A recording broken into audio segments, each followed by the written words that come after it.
Halo teman-teman, kembali lagi di channel HP Baik.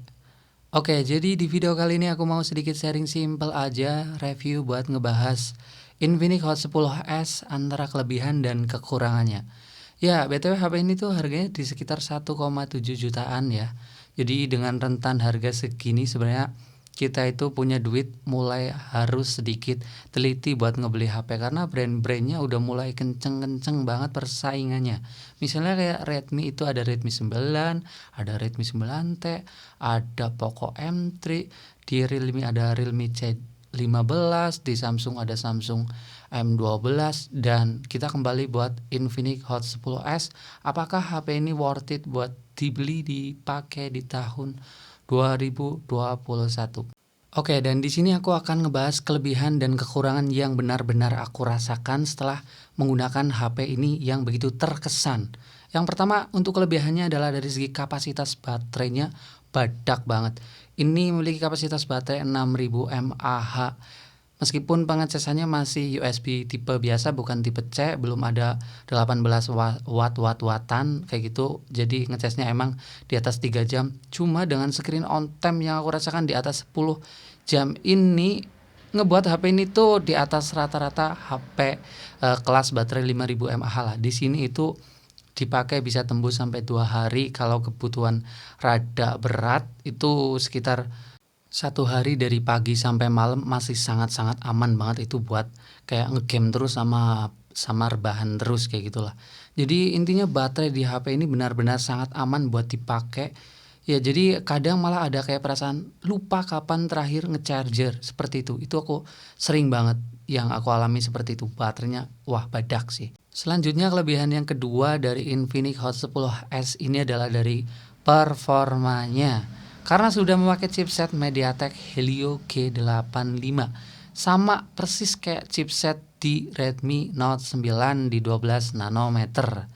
Dipadukan dengan RAM sebesar 4 dan internal 64 GB, aku rasa buat sekedar kayak multitasking atau kebutuhan browsing, kebutuhan kayak sosial media, ini HP benar-benar sangat aman.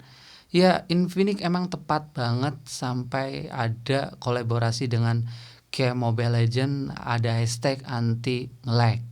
Ya emang, yang aku rasakan kalau buat sekedar kebutuhan ringan, media sosial, buka tutup aplikasi sana sini emang sudah berasa ngebut set set set set, nggak ada kayak lag. Tapi meskipun ya kan HP ini apa ya, entry level, kadang ada sih kayak aplikasinya tertutup sendiri seperti itu ada.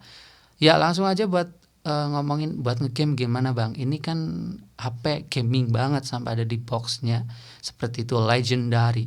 Yang aku rasakan sih buat push rank lebih dari kayak 5 kali ini HP-nya masih stabil dari performanya, itu nggak kayak ngeblank, bukan ngeblank tapi kayak nge-lag atau frame drop terus ada patah-patah, jarang banget ada seperti itu. Ini masih smooth aja main beberapa kali dari grafis rendah sampai tinggi, dari rata kiri sampai rata kanan kalian bisa bebas untuk game Mobile Legends. Tapi beda cerita buat game kayak PUBG guys. Ini kerasa banget kalau framenya itu patah-patah banget dan HP-nya mulai kerasa panas untuk game PUBG, meskipun baru main aja udah mulai kerasa anget. Jadi buat main PUBG ini masih nggak enak menurut aku. Apalagi sensor gyroskopnya masih sebatas software, jadi kadang kurang responsif. Ya, next kelebihan yang ketiga ini adalah dari segi kameranya, yaitu ada mode super malam. Ya mungkin kalau ngomongin fitur ini masih kurang ya lensanya karena cuma ada 3, cuma mirip 4 dan nggak ada lensa ultra wide. Menurut aku lensa ultra wide penting banget untuk range harga 1,7 1,8, soalnya di brand lain udah mulai banyak, di sini nggak ada.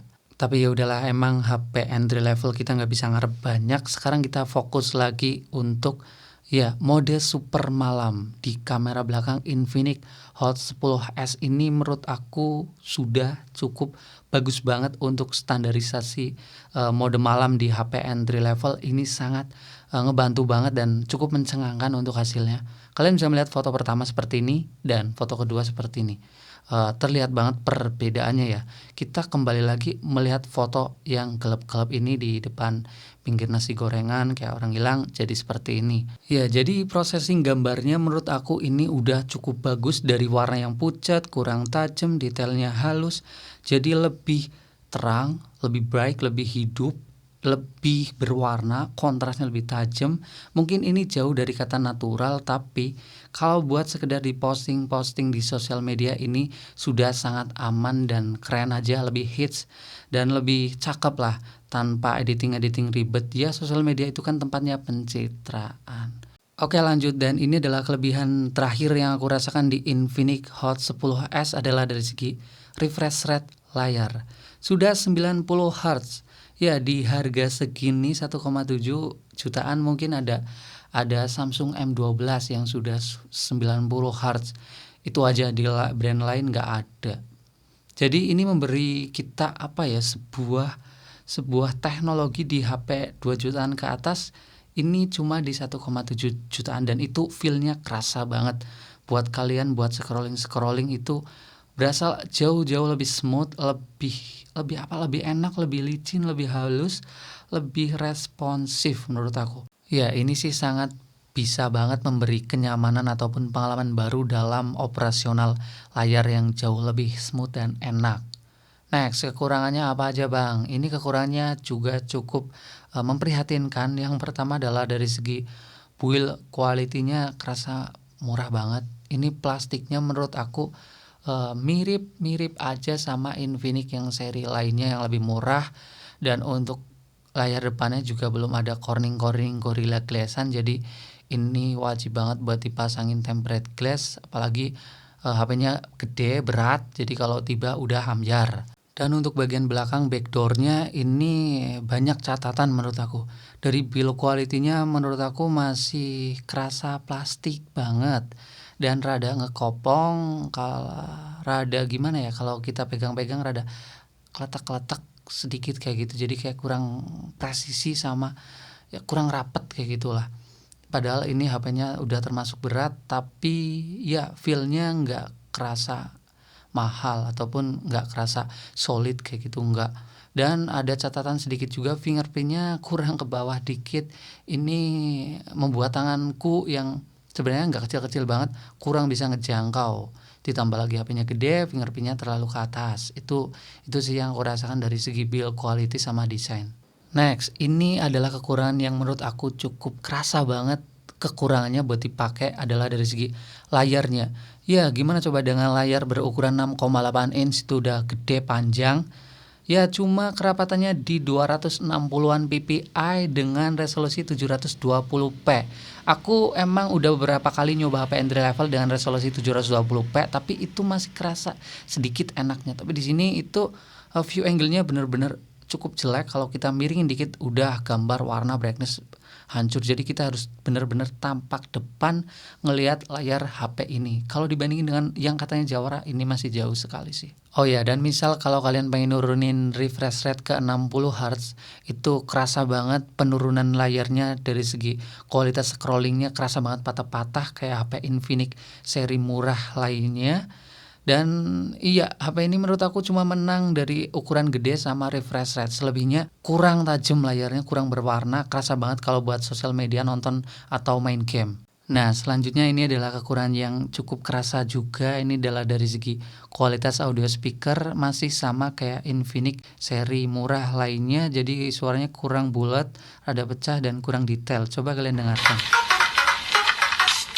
I've been getting out of bed these past few days.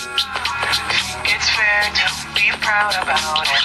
I've quit ordering from all those fast food chains. I'm feeling so smile to heaven whenever it's a bad day. Music is my band-aid.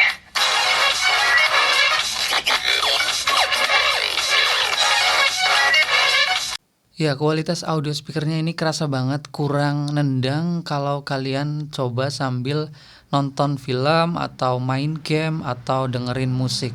Itu kerasa banget kurangnya. Oke, saatnya kita closing dan memberi kesimpulan apakah HP ini worth it buat dibeli dipakai di tahun 2021 dan siap menaklukkan yang katanya Jawara. Oke, kalau kalian pengen beli HP ini ada 3 catatan. Pertama, kalian siap nggak nih dengan brand Infinix, merek Infinix yang jual beli bekasnya nggak segampang dengan HP lain. Terus chipset ngebut, baterai awet buat main game, buat nonton video, tapi layarnya kurang tajam sama audio speakernya kurang enak. Ya, terus mode malamnya bagus tapi nggak ada lensa ultra wide. Kalau dibandingin dengan Redmi 9 atau Redmi 9T, sebenarnya HP ini kurang bisa menandingi secara paketan keseluruhan. Selebihnya kalian komen aja bebas, dan bye.